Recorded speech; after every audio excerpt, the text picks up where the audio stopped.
महंगाई रोज़ बढ़ती जा रही है और इससे बचने का सिर्फ एक ही तरीका है कि हम अपने पैसों पे महंगाई से ज़्यादा रिटर्न्स लाएं। और ऐसा करने के लिए हमारे पास कुछ ऑप्शंस हैं, जैसे हम गोल्ड में इन्वेस्ट कर सकते हैं, हम अपना बिजनेस खड़ा कर सकते हैं, हम प्रॉपर्टी में इन्वेस्ट कर सकते हैं, या तो फिर हम स्टॉक मार्केट में इन्वेस्टिंग कर सकते हैं। तो क्या है स्टॉक मार्केट और क्या है इन्वेस्टिंग, समझेंगे इस वीडियो में। तो चलिए शुरू करते हैं। नमस्कार, मैं हूँ शिवम साहू और वीडियो को सिंपल बनाए रखने के लिए वीडियो को हम 3 क्वेश्चंस में डिवाइड करेंगे। सबसे पहला, स्टॉक मार्केट ही क्यों। सेकंड क्वेश्चन, स्टॉक मार्केट क्या है। और तीसरा क्वेश्चन, स्टॉक मार्केट कब शुरू करना चाहिए। तो चलिए शुरू करते हैं। सबसे पहले क्वेश्चन से, स्टॉक मार्केट ही क्यों।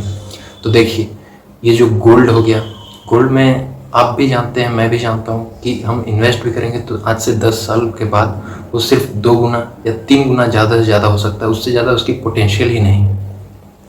और प्रॉपर्टी में क्या दिक्कत है कि प्रॉपर्टी के लिए आपको एक बड़ा अमाउंट चाहिए, 20 लाख, 30 लाख, 40 लाख, 1 करोड़ ऐसे अमाउंट चाहिए। और बिजनेस के लिए हम सभी के पास एक्सपीरियंस नहीं है उतना कि हम बिजनेस कर पाए।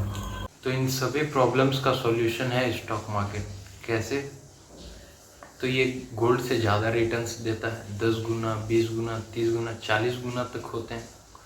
ये प्रॉपर्टी के जैसे बहुत ज़्यादा इस कैपिटल रिक्वायर्ड नहीं है, और ना ही बिजनेस के जैसे एक्सपीरियंस चाहिए। थोड़ा सा रिसर्च चाहिए और थोड़ी सी अक्लमंदी के साथ इस आराम से प्रॉफिटेबल बना जा सकता है।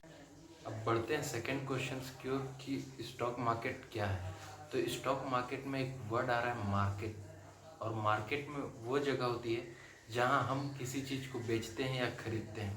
तो शेयर मार्केट में क्या चीज़ की खरीद या बिक्री हो रही है, तो वहाँ पे शेयर्स, कंपनी के शेयर्स की खरीद या बिक्री हो रही है। इसे और आसान भाषा में समझें तो ऐसा समझिए कि आपका दोस्त एक बिजनेस खड़ा करता है और उसे चाहिए 10 लाख रुपए और उसके पास है सिर्फ 5 लाख रुपए।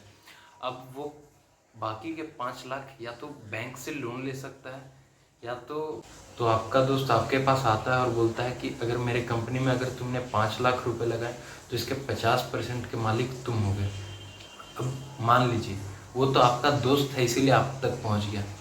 अगर वो आपका दोस्त नहीं होता और उसे 5 लाख रुपए की ज़रूरत होते तो वो कैसे लेता, और उसे लोन नहीं लेना है तो वो एक और काम कर सकता था, वो जाके शेयर मार्केट में लिस्ट हो सकता था और नॉर्मल पब्लिक मतलब आम आदमी से वो पैसे उठा सकता था, और उसके बदले उन्हें कंपनी में छोटे छोटे शेयर्स इशू कर देता।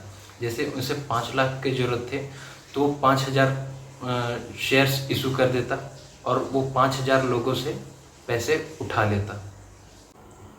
आते हैं थर्ड क्वेश्चन पे कि इन्वेस्टिंग कब शुरू करना चाहिए। तो इन्वेस्टिंग शुरू आप जितने जल्दी करेंगे उतना ज़्यादा आपका पैसा कंपाउंड होगा, और लेकिन उससे भी ज़्यादा इम्पोर्टेंट है कि इन्वेस्ट करने के लिए आपके पास कुछ पैसे होने भी चाहिए। तो उसके लिए सबसे पहले हमें सोर्स ऑफ इनकम यानी हमें कमाना पड़ेगा। तो सबसे पहले कमाने पे ध्यान देना है, फिर बचाने पे, और फिर इन्वेस्ट करने पे, फिर कंपाउंडिंग तो है ही। This is Shivam Sahu, thank you for watching, signing of.